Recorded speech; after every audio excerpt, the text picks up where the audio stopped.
Welcome to NTD News Today. I'm Kevin Hogan. Let's take a look at our top stories. The White House trying to put out a social media fire, deleting an inaccurate tweet about Social Security. What's the issue? More and more voters in Nevada are not registered with any party. We hear possible explanations for the change. Congressman Lee Zeldin or Governor Kathy Hochul, who will emerge from what has surprisingly become a tight governor's race? We'll take a look at their campaigns and hear from an analyst. President Biden campaigns for Democrats facing competitive midterm races, but he avoids three key battleground states. Find out which ones.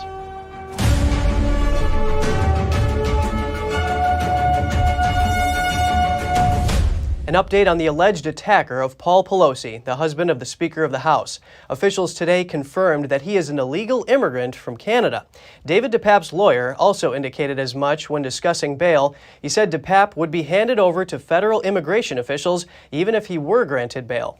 DePape is set to appear in court on Friday. He's accused of breaking into the Pelosi residence and attacking Paul Pelosi with a hammer. On Tuesday, he pleaded not guilty to all state charges, including attempted murder. He also faces 2 federal charges for attempted kidnapping and assault. The federal affidavit claims that he was looking for Nancy Pelosi, who was in D.C. He could get up to life in prison if convicted. The White House has deleted a post after being fact-checked on Twitter. The tweet made an inaccurate claim about the Social Security increase that was recently announced. NTD's Jessica Beatty has more. The now deleted White House tweet said seniors are getting the biggest increase in their Social Security checks in 10 years through President Biden's leadership. However, it failed to mention that the increase was due to surging, decades-high inflation. Cost of living adjustments have been automatically done every year for decades due to federal law. It's not contingent on Biden policies. The White House says the point was incomplete. The tweet was not complete. Usually when we put out a tweet, we posted with context, and it did not have that context. The White House told the Epoch Times a recent statement outlined the complete point. The statement said Medicare premiums will decrease as Social Security checks increase, giving seniors a chance to get ahead of inflation. Next year, Medicare Part B premiums will drop 3%. While Social Security benefits will increase 8.7%. That's about $140 extra per month. Joelle Saad-Lessler is an expert in retirement economics. She says overall, inflation hurts retirees. If you have a 401k plan, right, so you plan during your working years to save X amount because you had in mind how much you would need during retirement. So when inflation comes and all of a sudden you need a lot more because everything you were planning to buy costs a lot more, that's going to make you vulnerable as well. While Social Security recipients welcome the benefit increase, many say it isn't enough to cover the impact of inflation. The gas is triple, the light has tripled, food is ridiculous. I come out with a bag full of groceries, $50, don't have about 10 items. Another recipient says it'll only help so much. It would be adequate if this house were paid for, but it's not. I'm still paying a mortgage. I'm still driving a car. I'm still paying mortgage insurance. Still paying car insurance. Last month, Senior Citizens League analyst Mary Johnson told CNN it's too early to say whether the increase will be enough to keep up with inflation. Jessica Beatty, NTD News. The economy is a top issue for midterm candidates in both parties and for voters, but the numbers are sending mixed messages. Decades-high inflation and talk of an impending recession, but a solid job market and a summer of economic growth. Here's a look at how those feelings might play out at the polls.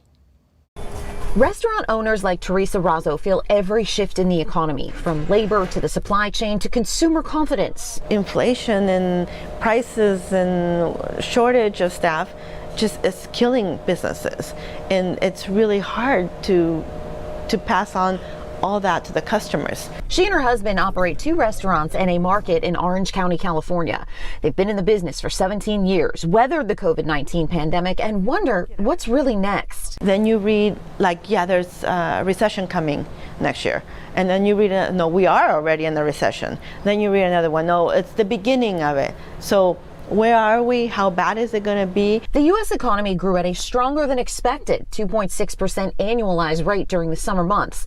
And the labor market remains strong with unemployment close to a half-century low. But then there's inflation at a 40-year high and the Federal Reserve raising interest rates to try to stem it.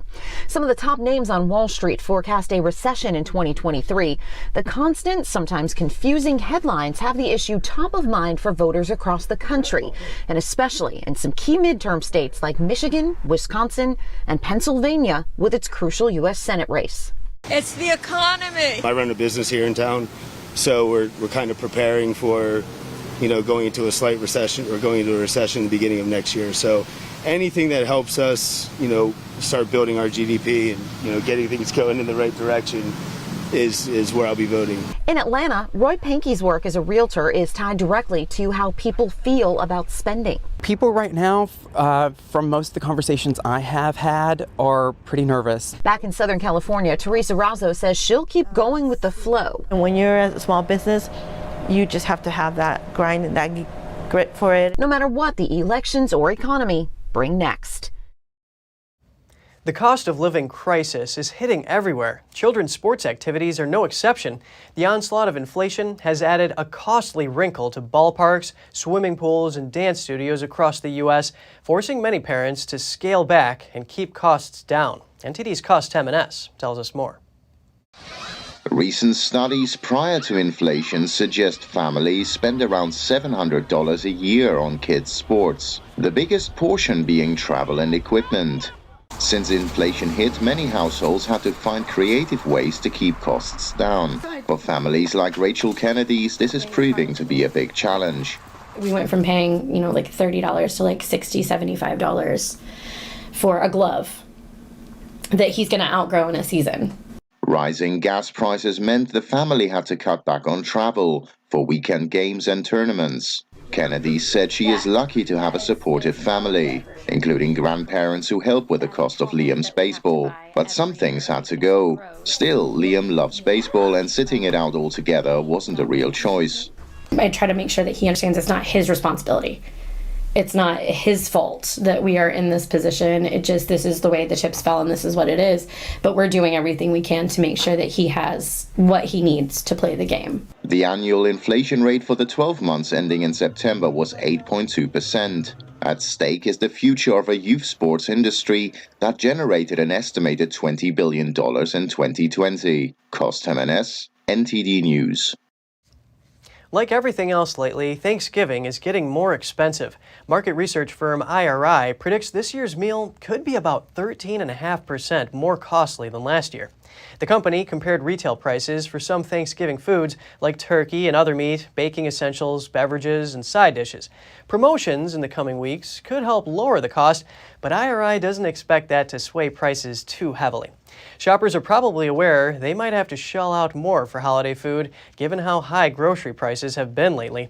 According to an IRI survey, about 38% of consumers expect to pay more for Thanksgiving meals, even though they're planning to buy the same amount of food. A growing number of voters in Nevada are not registered with any party. Most of them belong to minority groups. We hear possible explanations for that. And in Arkansas, the Democratic challenger for the Senate seat says Arkansas is not a red state. Here's the story. Election campaigning is intensifying in Nevada, and there's one group that could prove crucial in the midterm battle: unregistered, nonpartisan voters. A growing number of residents in the swing states, many of them minorities, are now identifying as non-aligned, choosing to vote along policy lines rather than party affiliations. Their support can't be taken for granted by either side and is being sought by canvassers from Democrats, Republicans, and even workers' unions. We're knocking on 1 million doors this time around in the state of Nevada. By the end of this, by election day, we will have knocked on over half of the Latino voters in the state, over half of the black voter doors in the state, and over 1/3 of Asian American doors in the state. If we knock on those 1 million doors and talk to those voters, we're going to win. A professor of political science says Nevada is seeing a big evolution in its makeup, becoming what he calls minority majority. The older white voters are dying out and they're being replaced by minority voters, so the parties that are able to respond to the changing demography are well positioned in Nevada. One non-registered Latino explained why he thinks Latinos have gotten more involved. Recently, just because of inflation and how everything has gone up in price, I feel the Hispanic community has gotten more engaged with politics. They've definitely tried to do their own research. The race for New York governor has tightened in the final weeks. This has surprised Democrats who saw strong poll numbers for incumbent Governor Kathy Hochul. NTD's Daniel Monahan has more. Whether you walk down the streets, you take the subway, anywhere you go, you have the right to be safe in our communities. Despite pivoting to discuss crime, Hochul's lead in opinion polls has dwindled in recent weeks. Zeldin hopes his anti-crime messaging will help him further narrow the gap and win the governor's chair. It's important to reach out to everybody, Republicans, Democrats, and independents. And there are a lot of Democrats who feel like the party has gone too far left. There are a bunch of Democrats who care about crime and public safety as their top priority. There are Democrats who want balance and common sense in government. There are Democrats who feel like this is an opportunity to be able to save the state, and they want to work together. Political consultant Hank Shankoff weighs in on the race. This is an unusual race. We have Kathy Hochul, who wasn't elected governor before, who succeeded Andrew Cuomo when he had to remove himself because of a sexual harassment scandal. He says the crime surge isn't just in New York City, it's in Rochester, Buffalo, Syracuse, and other places in New York. The Democrats have somehow believed the issue was abortion, but they weren't looking at the rest of the country. People in the heartland, people they need to vote, they're not concerned about abortion. They may be one day, but right now they're concerned about the cost of gas and bread, and they're worried about being able to walk home safely at night. Hochul has criticized Zeldin for supporting former President Donald Trump and for voting against certifying the 2020 election results. Polls close next Tuesday. Daniel Monahan, NTD News. President Biden has been busy campaigning for Democratic candidates in the midterm elections, but he has been steering clear of a few key battleground states. Here's an overview. Since the beginning of September, President Biden has campaigned for Democratic candidates in around half of the states with the most competitive Senate and gubernatorial races. The states he visited most are Pennsylvania, New York, and Maryland. Biden also visited Michigan and Wisconsin once each. His latest trip was to Florida on Tuesday. But the president hasn't gone to 3 battleground states with some of the most competitive races: Arizona, Nevada, and Georgia. And he doesn't plan on visiting them before the midterm elections. All 3 states have competitive Senate and gubernatorial races. They could decide control of the U.S. Senate. According to a recent Wall Street Journal report, more than half of Americans disapprove of the job Biden is doing. And the report adds that some Democrats say Biden's campaign strategy reflects the challenges faced by an unpopular president in a midterm cycle. The Wall Street Journal also quoted Democratic strategist Chris Kofinis, who said, "I'm not surprised he's not going to Arizona or Nevada. The question is he helping or hurting in Pennsylvania or New York? That part is not clear. I don't see many candidates clamoring for him to come." Compared to former Presidents Obama and Trump, Biden has a much reduced midterm campaign schedule. Obama went to 16 rallies in October 2010, and Trump went to 26 in October 2018. Biden's future campaign plans before election night will include at least 3 more visits. He will be traveling to New Mexico on Thursday to campaign for Governor Michelle Lujan Grisham, who is up for re-election. Biden is also returning to Pennsylvania this weekend to campaign for Senate candidate John Fetterman. And the night before the election, Biden is expected at a rally in Maryland.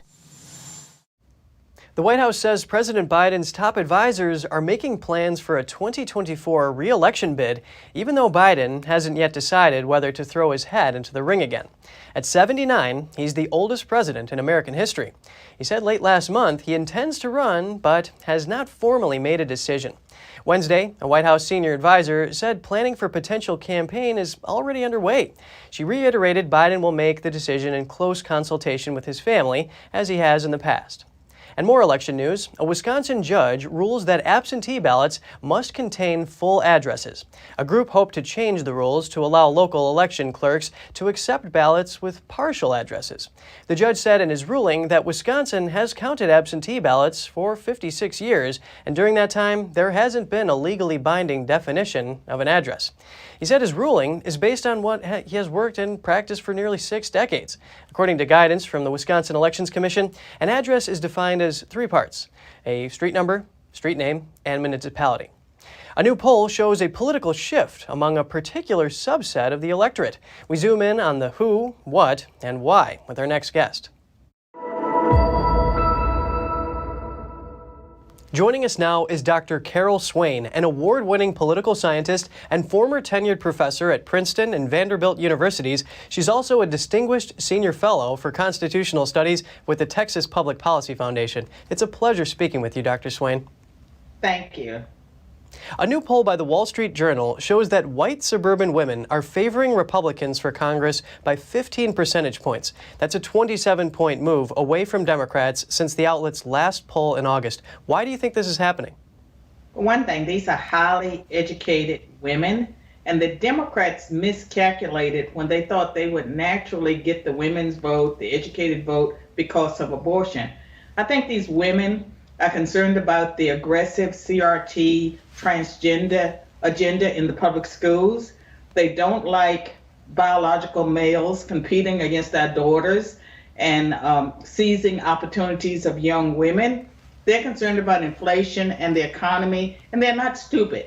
I don't think they want politicians that lie and act as if their base has no knowledge of what's taking place in the world or even common sense. And you talked about the economy. Some people who the Wall Street Journal interviewed cite high prices and what they called rampant illegal immigration as reasons for voting straight Republican. What do you make of this? I mean, rising crime. Everyone's a target of crime. And so I think that people are concerned about that. And with the illegal immigration, the situation is totally out of control. And people that follow what's taking place at the border and how illegal immigrants or migrants are being transported all across the U.S., they know that this is a very dangerous situation when you have millions of people in the country, you have no idea where they came from, who they are, what their agenda ultimately is. And then there's the concern about the electoral process and voting and whether or not people who vote are actually documented and eligible to vote. Now, Carol, you've touched on the border, and we've seen pushes to get non-citizens the right to vote, whether it's in local elections or elsewise. Now, I want to know, do the transgender agendas align with white suburban women's values? And if so, or if not, is that enough to get them to motivate them to go out and vote? I would say that non-discrimination against people that identify with the LGBT agenda, that aligns with a lot of American values that most Americans don't want to see people discriminated against.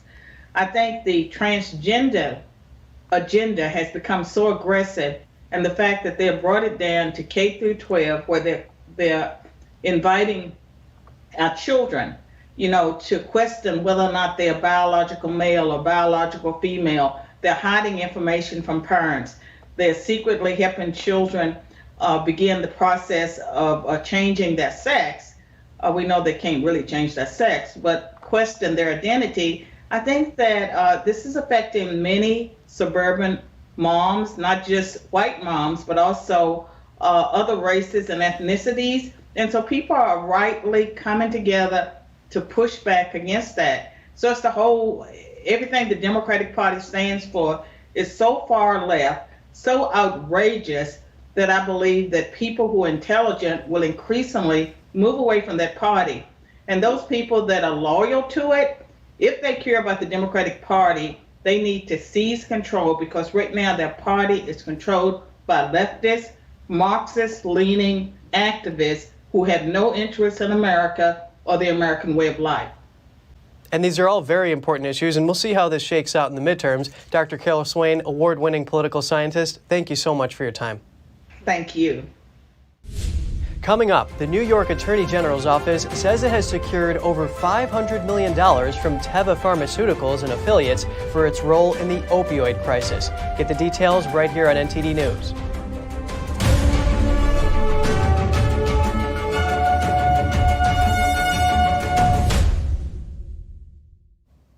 The Biden administration's effort to protect its top officials has failed. A U.S. district judge last month ordered 8 top officials be deposed in a lawsuit. The plaintiffs allege the White House has worked with big tech to censor speech. Among the officials are Biden's chief medical advisor, Dr. Anthony Fauci, Surgeon General Vivek Murthy, and Deputy Assistant to the President, Rob Flaherty. Government lawyers asked for a partial stay of the order. They said preparing for the deposition would impede the officers' government duties. But the judge said the government failed to prove that the officers would be irreparably harmed, considering an alleged violation of the First Amendment and the public interest in free speech. The depositions are planned for early December. Since Elon Musk bought Twitter, and long before the purchase, many have been wondering what will happen to its staff. Now, anonymous sources tell Insider around half of the company's employees could soon be let go. Insider says it saw an internal message which backs this claim. The sources say there is a list of around 3,700 people who may be let go, all chosen by vice presidents. Reportedly, the lists were sent to Musk and his team for review. The company currently has around 7,500 employees, and we will know more tomorrow at noon. That's when Twitter may have its first layoffs. Musk fired top executives, including the CEO, when the deal first went through. Musk also mentioned the possible reboot of the Vine app. It's a short video app that's similar to TikTok. Twitter shut it down a few years ago. Musk is also making changes to the subscription service and the blue checkmark verification system. Musk says an $8 a month subscription will give priority in replies, mentions, and searches. It will also give paying users the verified badge. Subscribers will be able to post longer audio and video clips and see half as many ads. The New York Attorney General's office has said it has secured $523 million from Teva Pharmaceuticals and affiliates for its role in the opioid crisis. It effectively marks the end of the state's litigation against opioid makers and distributors not currently in bankruptcy proceedings. The funds were secured as part of Teva's $4 billion plus global settlement. It's separate from the state's liability verdict in a jury trial against the company in 2021. Attorney General Letitia James says it's the largest settlement she has reached with an individual opioid defendant. Under the agreement, Teva won't market opioids or fund third parties that promote them. It's also banned from producing high-dose opioids. In total, the Attorney General's office has secured more than $2 billion from opioid manufacturers and distributors to fund abatement, treatment, and prevention resources. A businessman was fined $50,000 for an unintentional tax filing error, but the Internal Revenue Service increased the fine by 5,400% to more than $2.7 million. The case is now being heard by the U.S. Supreme Court. Alexandru Bittner is a dual U.S. citizen who has long lived in Romania. He had 25 foreign bank accounts, but says he didn't know that he must report his foreign income. He thus failed to file tax returns for the years 2007 through 2011. Under the Biden-backed Inflation Reduction Act, the IRS fined Bittner $10,000 for each unreported account over the 5-year period, though Bittner submitted the missing forms afterwards. Ohio's Attorney General is suing Dollar General. AG Dave Yost filed a lawsuit against the discount chain after receiving consumer complaints from multiple counties. The suit accuses Dollar General of advising goods for one price on shelves and then charging more at the register. The suit cites violations of Ohio's Consumer Sales Practices Act. Stores in Ohio are allowed to have an error rate of up to 2% on overcharges. According to the AG's press release, state regulators found error rates from about 16% to about 88%. That comes from 20 Dollar General stores. Some consumers said even after they pointed out price discrepancies, the stores would not change the price. Taxpayers in Pennsylvania have unknowingly paid more than $16 million to support child gender transition services. This is being done through the Children's Health Insurance Program, an initiative bolstered by Governor Tom Wolf. According to data from the Pennsylvania Family Institute, the state's spending on cross-sex drugs and procedures for minors has increased each year since Wolf took office in 2015. By 2021, the spending reached almost $4 million. The treatments range from puberty blockers and hormone therapy to physical surgery. Many treatments and side effects are irreversible. Critics point out that a young person's brain is not fully developed when the decision is made. An independent lab has found troubling levels of the cancer-causing chemical benzene in more types of dry shampoo products. That's according to a new report from Valisher. It comes after certain aerosol dry shampoos, including some Dove, Nexus, Suave, TG, and Tresemme products, were voluntarily recalled last month due to the potential presence of benzene. On Monday, Valisher sent a citizen petition to the U.S. Food and Drug Administration saying 70% of samples from 34 different brands of dry shampoo products showed quantifiable levels of benzene. The petition urges the FDA to quickly request recalls and better define limits for benzene contamination in other products. The FDA normally takes 6 months to respond to a citizen petition. The FDA and the brands listed in the petition did not immediately respond to a request for comment. And coming up, the Canadian Broadcasting Corporation to pull out of China after 40 years. And German Chancellor Olaf Scholz is set to visit China this week, but concerns have been raised over Germany's dependence on the Chinese market. We'll have the details for you in just a minute.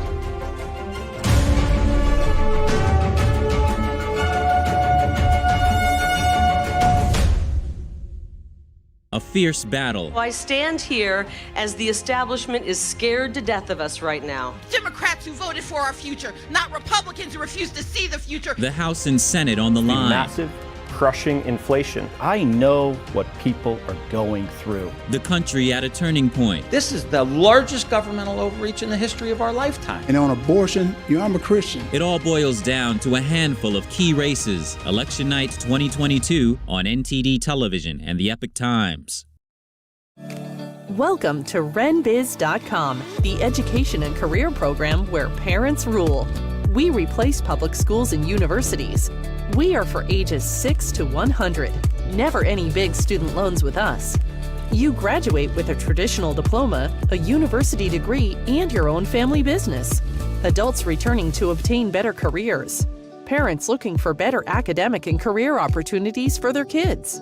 At Business Occasion, you spend 50% of your time on traditional education and 50% on business education, including setting up your own family business. Learning is in your small, in-person pods of 6 to 10 students. At Renaissance Business Occasion, aka RenBiz.com, graduation means you have a degree and your own family business. Like education always should have been, a transition to getting a career.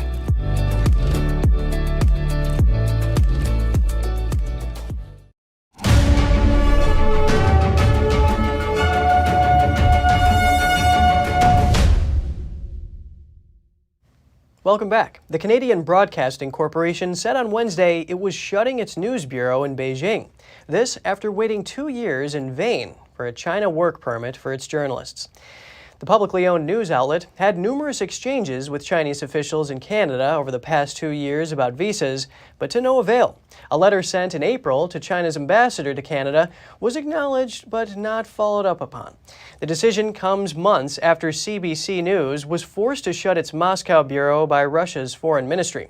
That was in response to a Canadian ban on state TV station Russia Today. The expulsion occurred after a 44-year presence in Moscow. CBC says it will search for a new location to cover East Asia over the coming months. Meanwhile, Radio Canada will station its journalist in Taiwan for the next 2 years. An FCC commissioner says the U.S. government should ban TikTok. Brendan Carr with the Federal Communications Commission says TikTok should not be allowed in the U.S. That's over concerns about the company's handling of user data.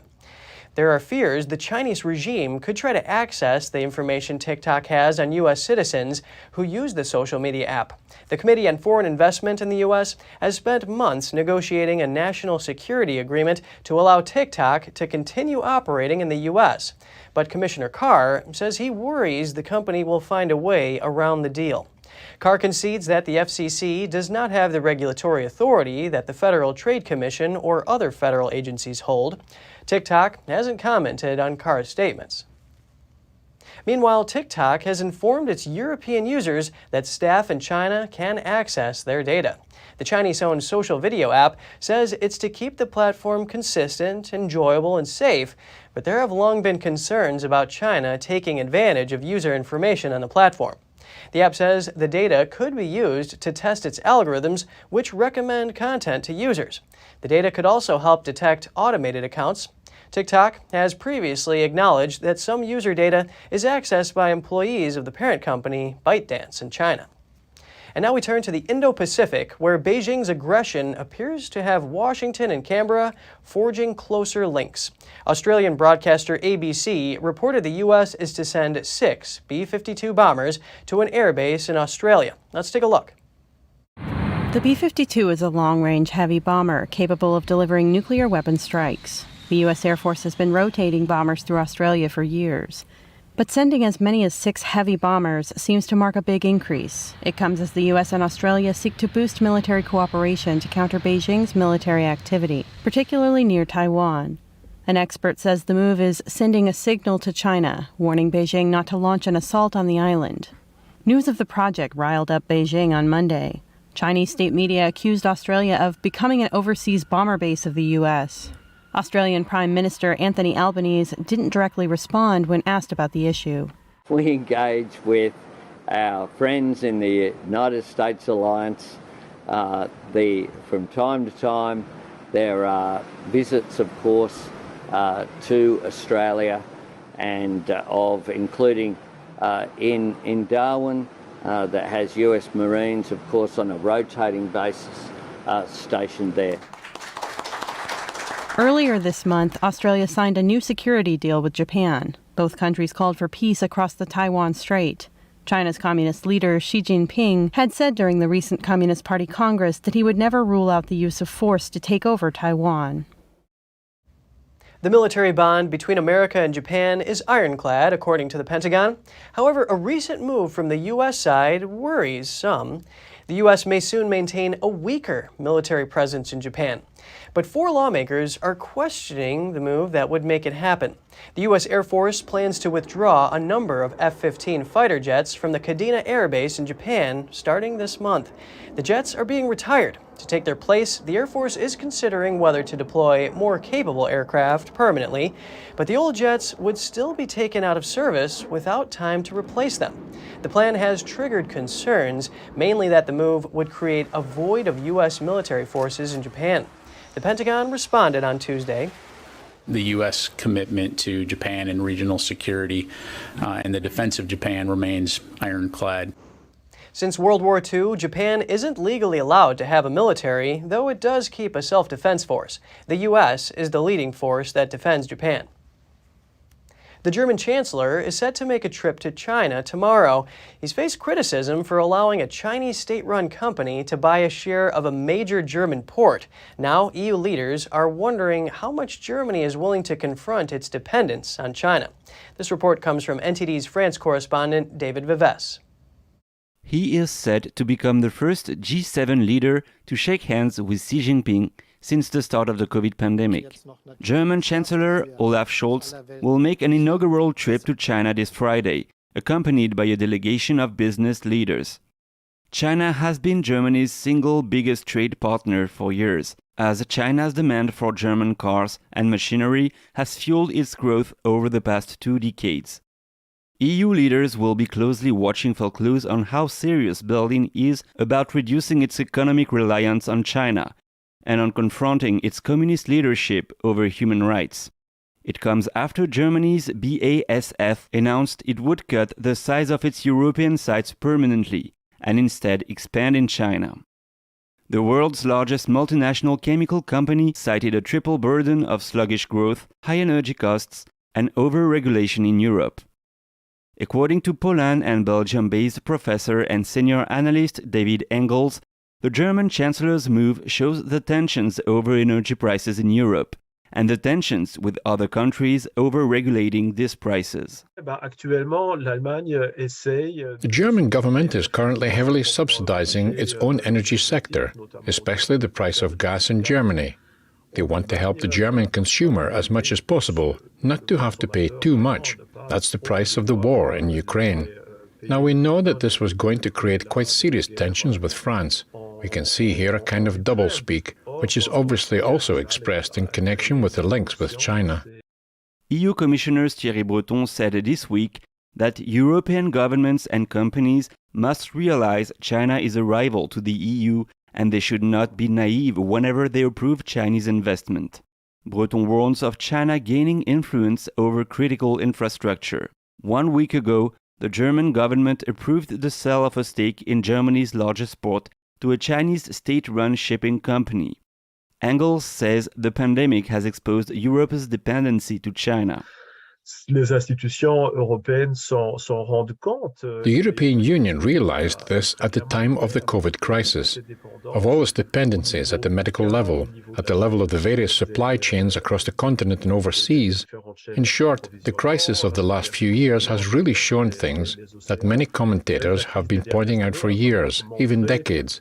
That is to say, we are making ourselves systematically dependent on China with our eyes open, and that the rationale of the Europeans, including of the EU, has made through certain economic treaties, admittedly enormous, this dependence possible. According to the European Economic Chamber, Germany, France, the Netherlands and the UK together account for almost 90% of European direct investments in China since 2018, while more than half of that came from Germany. David Vives, NTD News, Paris. If you have any news tips or feedback for the show, don't hesitate to email us at news.today@ntd.com. And coming up, the deal to export Ukrainian grain resumes. 7 vessels carrying Ukrainian food products are departing from the Black Sea. In the UK, police are criticized for being too lenient on the Just Stop Oil protests. We'll hear from a former police chief about the difficult balance between protocol, public opinion, and due process. More shortly here on NTD News Today.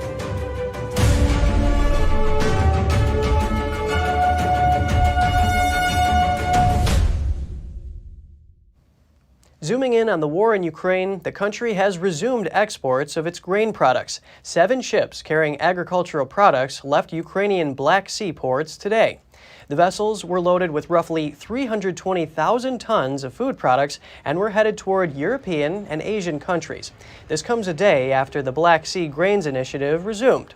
The United Nations brokered the deal in July, which intended to free up Ukraine's grain exports following Russia's invasion.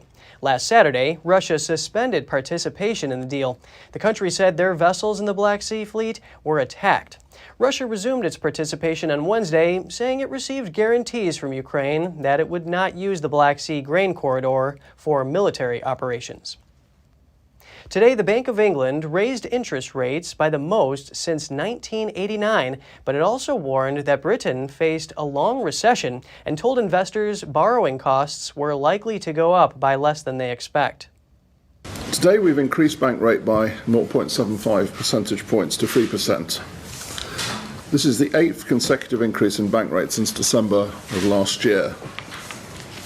We've raised rates by a total of 2.9 percentage points during that period. These are big changes. They have a real impact on people's lives. British Finance Minister Jeremy Hunt said the decision will be tough for households with mortgages and businesses with loans. The spike means mortgage holders will see their annual costs increase by more than $400. Meanwhile, the pound continued to fall amid warnings that the country is in its longest recession on record. This week, the U.S. Federal Reserve also raised interest rates by 75 basis points, but it signaled that the U.S. borrowing costs could rise more than expected to hold down inflation. British police have been criticized for their handling of the recent Just Stop Oil protests. Some members of the public want them to use more force to get protesters out of the way. NTD's Malcolm Hudson brings us this report from London on the police force's balance between following protocol and listening to public opinion. Just Stop Oil protests have been happening more frequently, with activists disrupting roads and spraying buildings with paint. Some members of the public have gotten angry and have stepped in to move protesters out of the way. They say Just Stop Oil is preventing them from getting to work and even to hospital, and some are asking why the police aren't doing more to arrest the protesters. But while the police have the powers to arrest, they also need to follow protocol to ensure everything they do is legal. Former Chief Constable for Greater Manchester Police, Sir Peter Fahey, just spoke to us about the police watchdog's reports. I asked him about the challenges police face when responding to protests. Clearly, the officers obviously have to, act within the law. They have to make sure that the evidence is there before they arrest someone, and that they're, sure that they've got that evidence to secure a conviction, so that it's not just arresting them and they get out immediately and are able to form a protest again. But there's also another element, which is in a way the court of public opinion. Although some people want the police to be more heavy-handed with Just Stop Oil, Fahy said the police are very aware how they come across on social media. He also said when some cases have got to court, the courts decide the basic human right to protest overrides legislation from Parliament. And the fact is, British policing is very different from policing in other countries. In countries like France, there wouldn't be any argument here. The police would use water cannon, they would use tear gas, potentially. They certainly would use a far higher degree of force. We've seen that regularly in France and in lots of other countries. That is not the British system. British people don't like the police to be using force disproportionately. Fahy said the police have a very difficult balance because they have to deal with each protest equally. They recognise the public's anger against disruptions, but they are also aware that being too heavy-handed could make the public mood turn very quickly. An additional complexity faced by the police are the tactics used to protest. Disruptive protests get more attention from the media, and they can also be more difficult to handle. During the Dartford Bridge protest, Fahy said police had to consider the safety of the protesters as well as that of the police officers. The reality is, as well, is the protesters, as I say, have that sort of, they have the weapon of surprise. They can keep on changing their tactics. They're very clever of knowing how they can test the limit of legislation and push it to the very edge. And as I say, they have that element of surprise and that element of constantly changing what it is they're going to do and gain that publicity. Fahy also said that some individual police officers are frustrated at the media coverage of the protests. He said these officers think it may encourage activists to stage more disruptive protests down the line to get more media attention. Malcolm Hudson, NTD News, London. In the UK, Royal Mail workers will go on strike for 48 hours around Black Friday and Cyber Monday in a dispute over pay, jobs, and working conditions. The Communication Workers Union, which represents 115,000 members, announced the action for November 25th and November 28th. The Royal Mail has urged workers not to go on strike during the busiest time of the year. The company had proposed a new pay offer to the union worth 9% over 2 years. A spokesperson said they are doing all they can to minimize delays and keep people, businesses, and the country connected. The General Secretary of the union said posties are in the fight of their lives against the Uberization of Royal Mail and the destruction of their working conditions. And just ahead, dog ownership is exploding in Egypt as perceptions of the animal change. With this has come a dramatic growth in the pet care industry. And plastic waste threatens the waters and beaches of the Maldives. Local leaders are calling for the world to stop discarding plastic. Get the full story just after this break.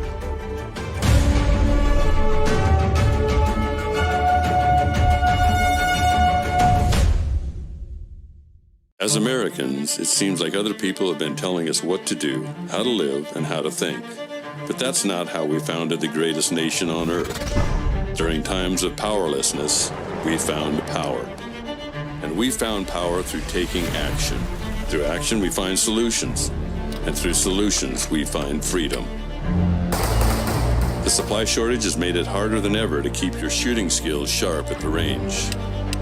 Introducing Strikeman, a laser firearm training system that allows you to practice your shooting skills at home without wasting a dime on ammo. Using our laser cartridge, target, phone mount, and award-winning phone app, become a proficient shooter in under 2 weeks. Create training templates with firearm drills, and get live feedback with progress tracking on your shot accuracy and shot times. Beat personal records and compete with friends and family to crown the best shooter in the group. Put the power back in your hands with Strikeman.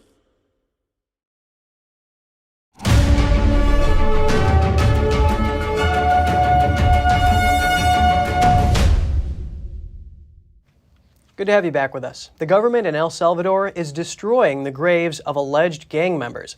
The government said in a statement they will remove tombstones that have images or symbols related to criminal gangs. They're having inmates do the work. The process has already begun in a cemetery about 6 miles from the capital, San Salvador. According to the authorities, the remains of the deceased will remain in the same place.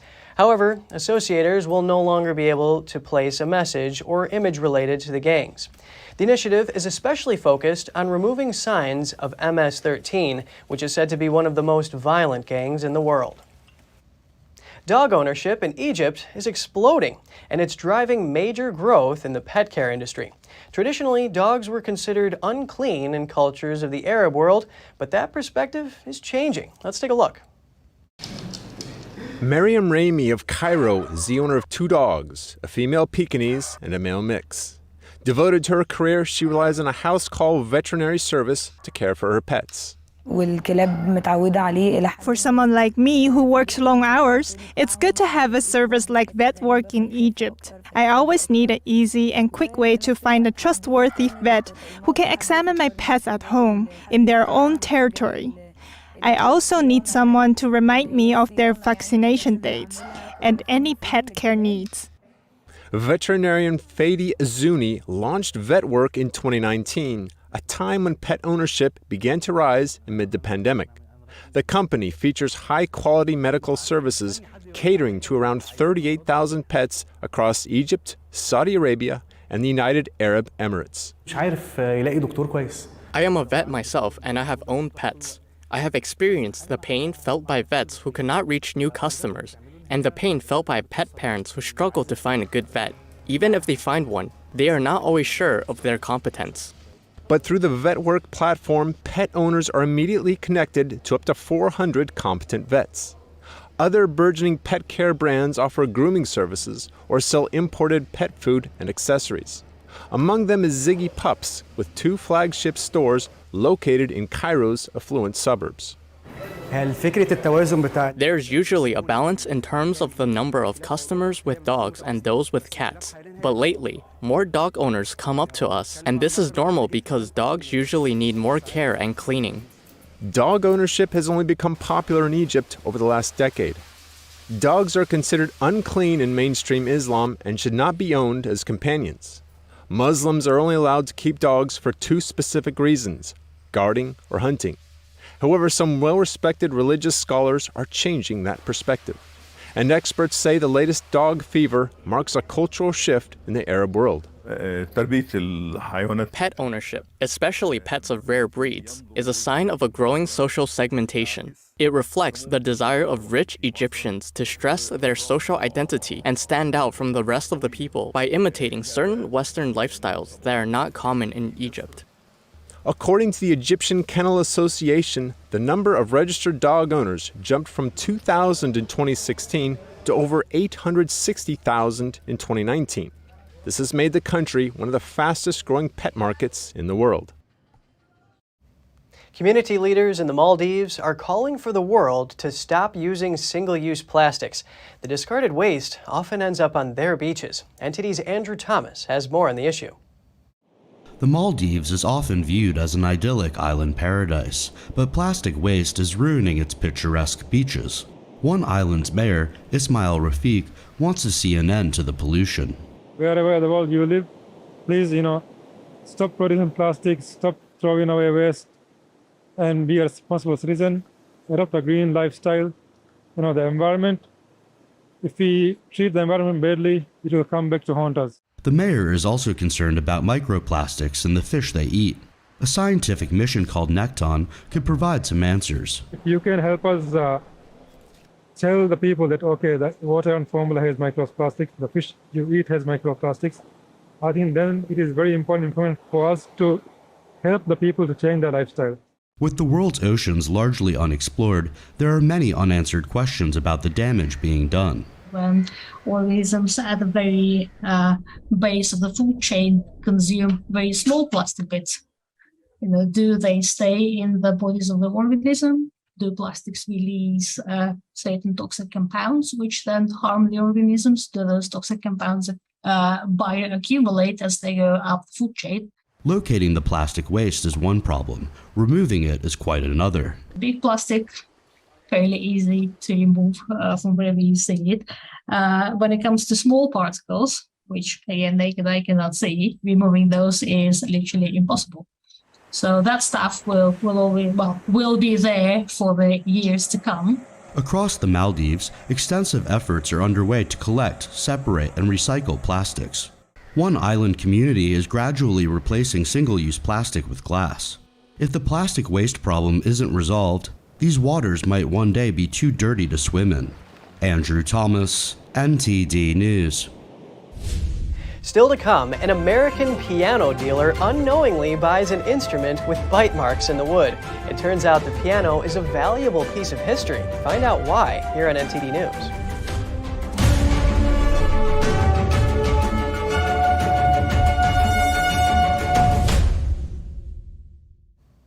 New York City is gearing up for its annual marathon. City leaders and race officials painted a splash of color at the line drawing ceremony.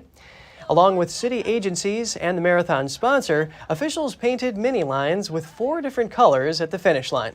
The actual route of the marathon is a 26-mile-long blue line. It will then be mapped by the city's Department of Transportation. This year will mark the return of the marathon at its full capacity. That's after being downsized in 2021 and canceled in 2020 due to the COVID-19 pandemic. This Sunday, some 50,000 runners from around the world will traverse all 5 boroughs of New York City. Police Commissioner Keechant Sewell has pledged to guard the public safety during the event. A piano dealer unknowingly buys an instrument owned by Thomas Edison. He's looking for the right home for the historical artifact. NTD's Andrew Thomas has the details. Robert Friedman is the proud owner of a unique Steinway grand piano. He bought the instrument in January 2021 for about $45,000.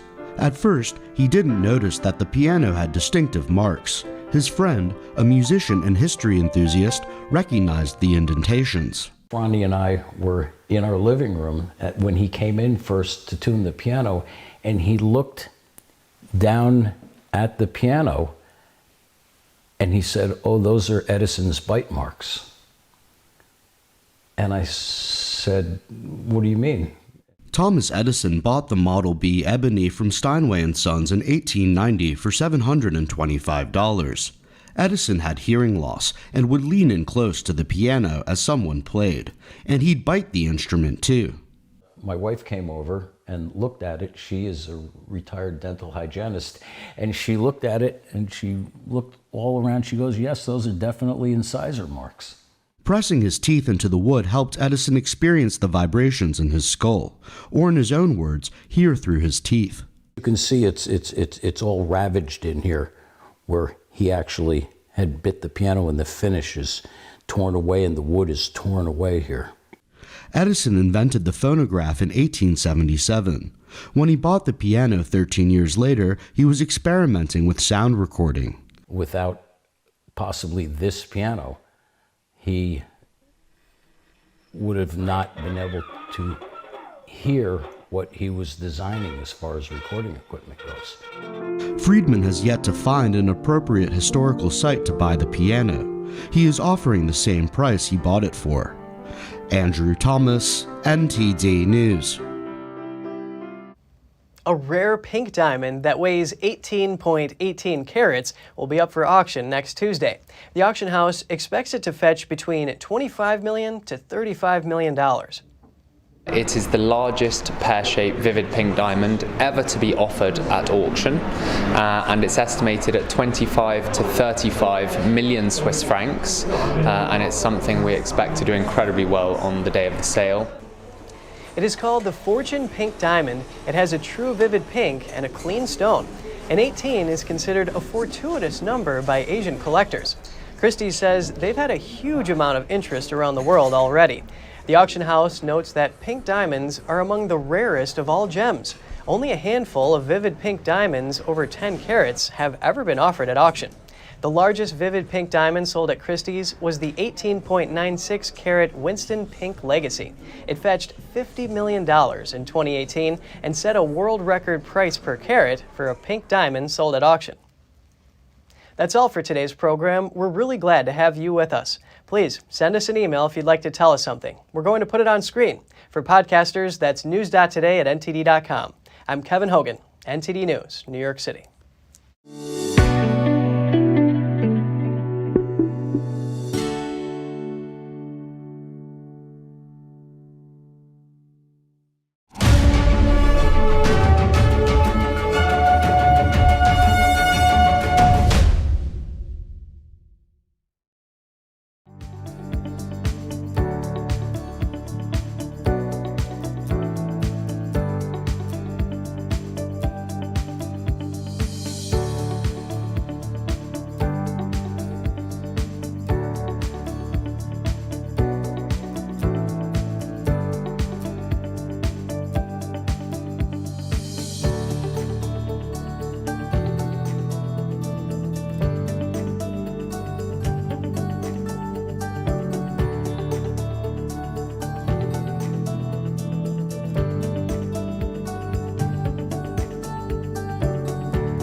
Thanks for watching us on YouTube. Did you know YouTube only keeps selective videos on its platform? So if you want to make sure you get the full picture, just subscribe to our newsletter.